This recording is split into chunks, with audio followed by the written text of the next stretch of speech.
Hello, Royal Affairs family. I'm Roy, And I'm Yolanda. and we're your guides in Royal Affairs, where we show you affairs done right. So this month, in honor of our anniversary, our anniversary month, we've been doing a little bit of get to know us for in Yolanda. So this week we are talking about family.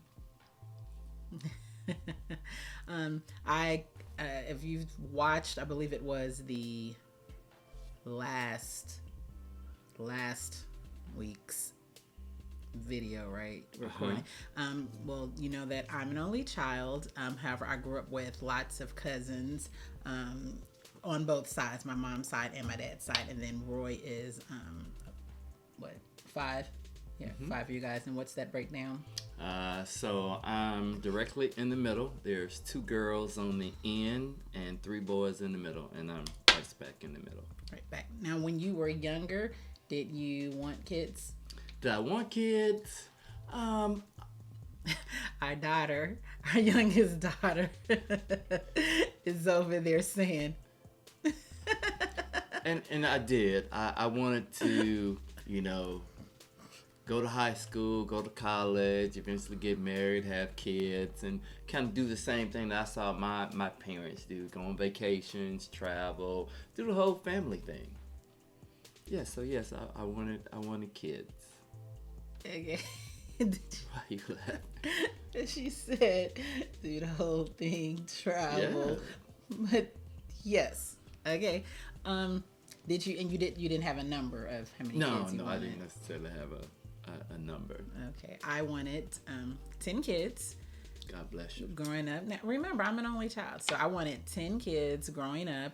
And it took 1 year of me volunteering for Vacation Bible School, and I had the babies. And after, and back then it was like a whole week. So Vacation Bible School was for a whole week. And I was like, yeah, I don't necessarily think I want to have 10 kids.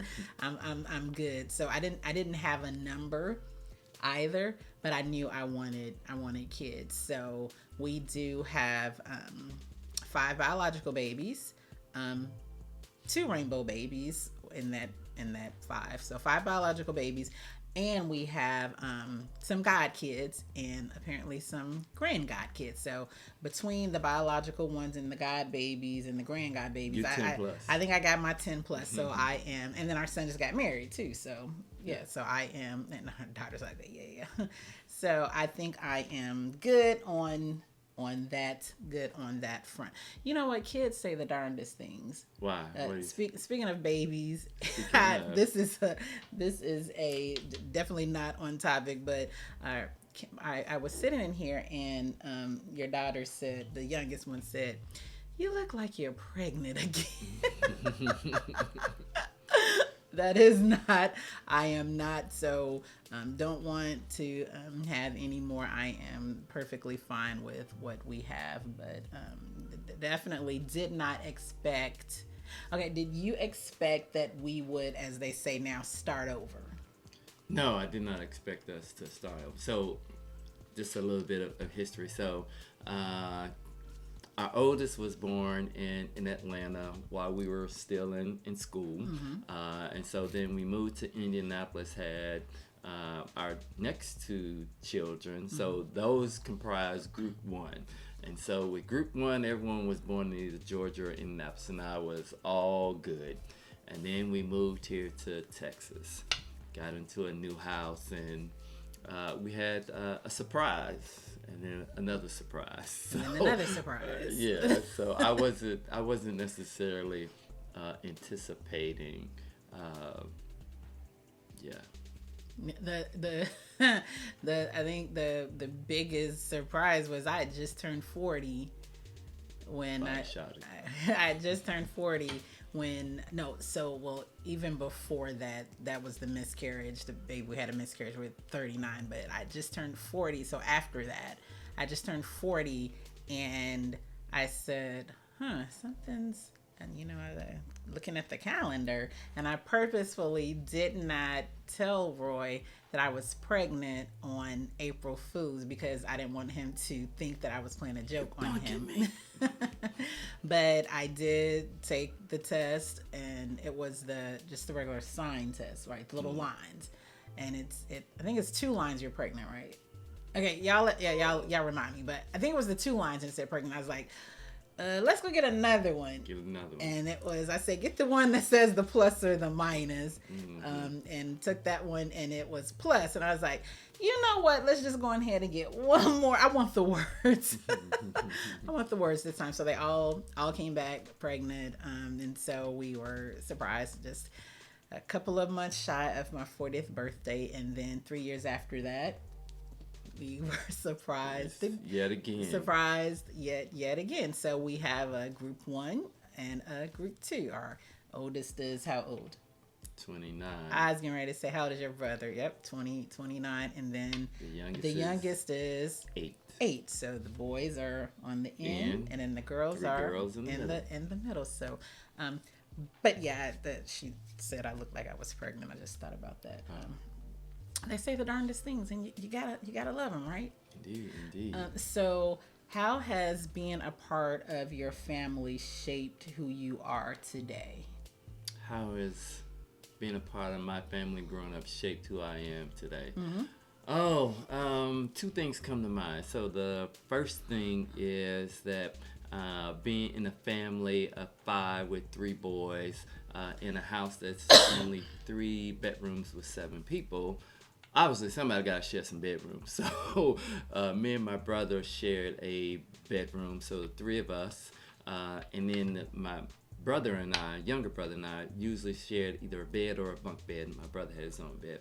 So sharing spaces and sharing clothes, so whatever was too little for my older brother would, come down to me, so hand-me-downs. Being at the kitchen table or the breakfast table, you had to make sure that you didn't eat so much that you didn't have enough to share with everyone else. So being in common spaces and sharing did kind of shape who I am today. I don't mind being in a room with people or sharing with others. I'll give you my food and give the babies, my food. That's not a problem for me. And I think the other one was because in our family we did have, hand-me-downs and whatnot. I wasn't necessarily always expecting to have name brand or high-end items. Mm-hmm. But the important thing was at least your clothes should be cleaned and ironed. So that kind of shaped who I was kind of growing up, in that I didn't necessarily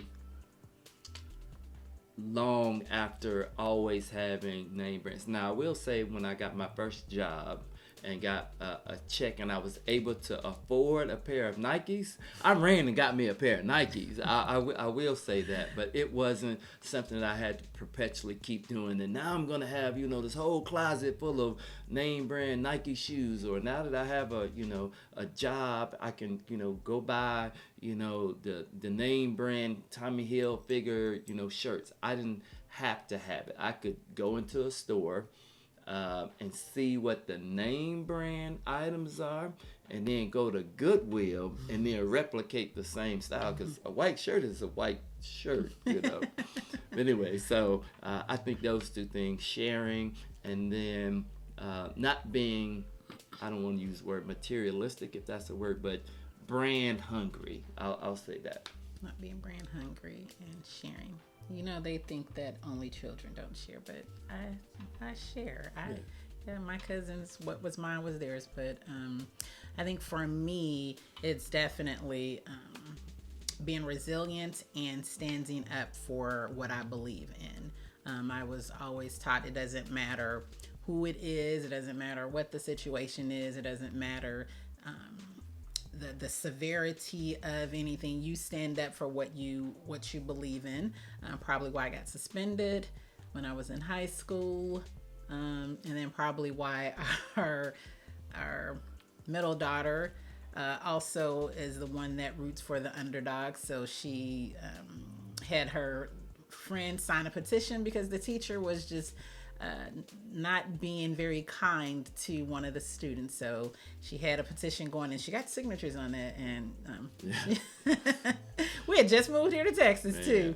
Got a call from the assistant principal and was like, this has never happened before. I have no idea. But so yeah, just standing up for what you believed in and rooting for the underdog and being resilient no matter what the situation is, no matter what the circumstance is, being resilient and knowing that my family has my back, right? So when you go through hard times, you go through difficult situations, you go through your valleys, no matter what it is, my family has my back. So that has definitely shaped me to be confident in our journey and in this venture that we are on, and not really caring about what other people say about not really caring about what other people think, because I know that I'm doing what is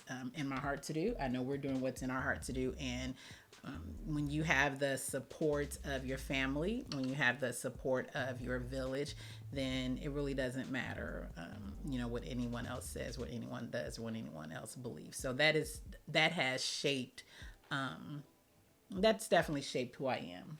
Oh, good. I was going to say, we actually just, speaking of family, actually maybe we can put some footage here, there. I'm not the tech guy, but we actually it'd probably be somewhere over here. Just got back from Memphis. Yes. Because we celebrated our grandmother's 91st birthday. And that was such a blessing. You for us, because the majority of my family, they're in Chicago, and we're here in Texas, so it's not like that short drive like it was from Indy to Chicago. So, and it was a lot of us. It's 7 of us, and that's a lot of plane tickets. So we would unfortunately only see one another for funerals. And that would be the case for, the family members that were in Memphis that would also come to Chicago. But we would only see one another's for a funeral. And so every funeral we would say, okay, look, we got to stop meeting like this. This can't continue to go on.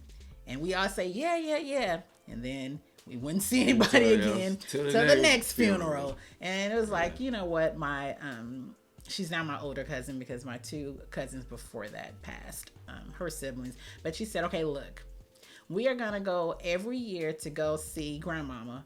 And we started last year for her 90th birthday. And so she said, since she is unable, I think it's more like an unwilling, but we go give it to her, to travel to see us. We're going to go to see her. So we went last year to celebrate her 90th. And then this year we had a sneaker ball. Oh, yeah. Oh, maybe you say right there.